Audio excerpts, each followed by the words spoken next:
आप लोगों का स्वागत है बायोविद दिवाकर सर के क्लास में। आज हम एक बहुत ही महत्वपूर्ण टॉपिक के बारे में बात करने जा रहे हैं जो जेनेटिक्स का एक बहुत ही आप कह लीजिए अपवाद है, एक महत्वपूर्ण टॉपिक है, अपवाद भी है मेंडल के नियम का। उसका नाम है अपूर्ण प्रभाविता। देखिए अपूर्ण प्रभाविता होता क्या है, इसको इनकम्प्लीट डोमिनेंस कहते हैं। और इसकी खोज जिस वैज्ञानिक ने किया था, जिसने दिया था, उनका नाम क्या है? कार्ल कोरेन्स। इन्होंने जिस पौधे में इस घटना को खोजा था उस पौधे का नाम है गुलाबांस। इसका वैज्ञानिक नाम है मिराबिलिस जलापा, या इसे हम 4 प्लांट के नाम से भी जानते हैं। ठीक है, कुछ जीवों कुछ जीव ऐसे हैं जो मेंडल के प्रभाविता के नियम का पालन नहीं करते और F1 जनरेशन में दोनों पैरेंट के लक्षण परिलक्षित होते हैं, अपूर्ण प्रभाविता कहलाता है। मतलब परिभाषा से स्पष्ट है कि अगर 2 पैरेंट है तो दोनों पैरेंट के कैरेक्टर क्या होंगे? F1 जनरेशन में जाएंगे।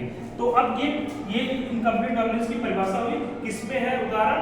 4 प्लांट, स्नैपड्रैगन प्लांट, एक्सेट्रा। अच्छा, अब यहाँ पे एक बात स्पष्ट हुआ कि जो F1 जनरेशन है उस पे दोनों पैरेंट के कैरेक्टर क्या हैं? आ रहे हैं।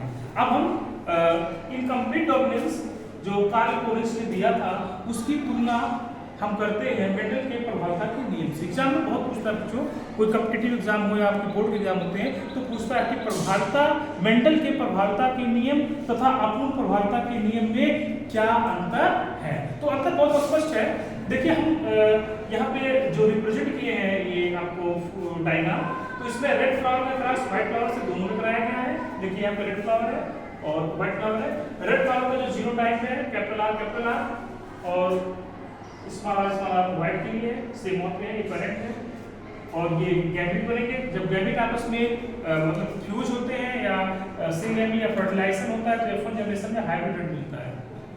मेंडल का प्रभाविता का नियम कहता भी है कि जो लक्षण प्रभावी है वो अपने आप को जनरेशन में एक्सप्रेस करेगा और जो अप्रभावी है वो एज इट इज अपने आप को एक्सप्रेस नहीं करेगा। तो अगर रेड फ्लावर है तो उसके अनुसार मेंडल के नियम के अनुसार जो लाल रंग है, जो रेड कलर है, वो F1 जनरेशन में जाएगा।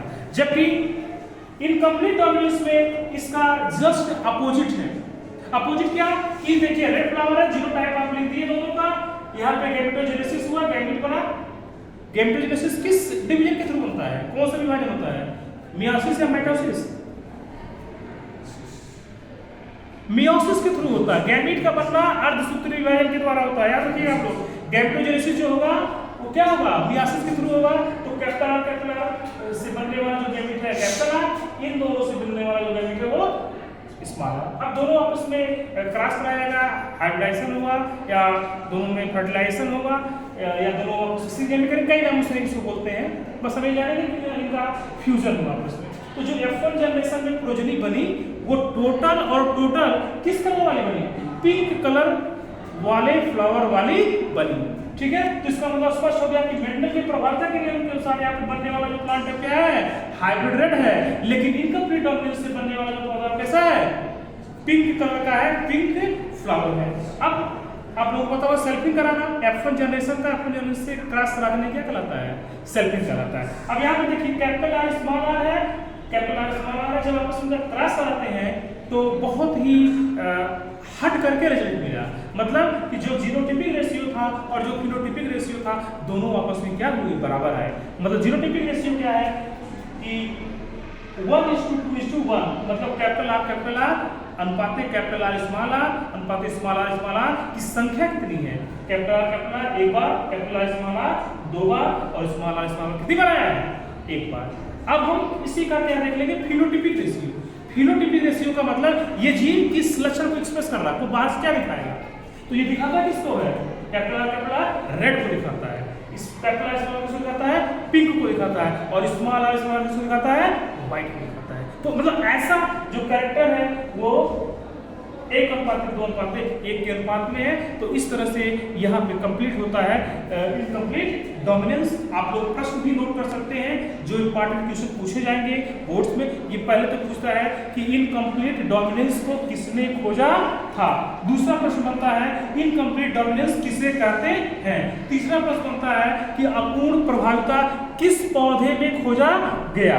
ठीक है। इसके अलावा ये पूछा जाता है कि इनकम्प्लीट डोमिनेंस की घटना को आप रेखाचित्र के द्वारा, डायग्राम के द्वारा, ठीक है, या इसको कैसे पनेट स्क्वायर में कैसे दर्शाते हैं, इसको आपको दर्शाना होगा। तो सिंपल है, ऐसे इसको दिखाइए, यहाँ पे सर्किल करा दिए, F2 जनरेशन आ जाएगा, उसके बाद से रिजल्ट लिख दीजिए कि 0 टी रेशियो क्या है, 20 रेशियो क्या है, आपका जो ये टॉपिक है वो कंप्लीट हो जाएगा।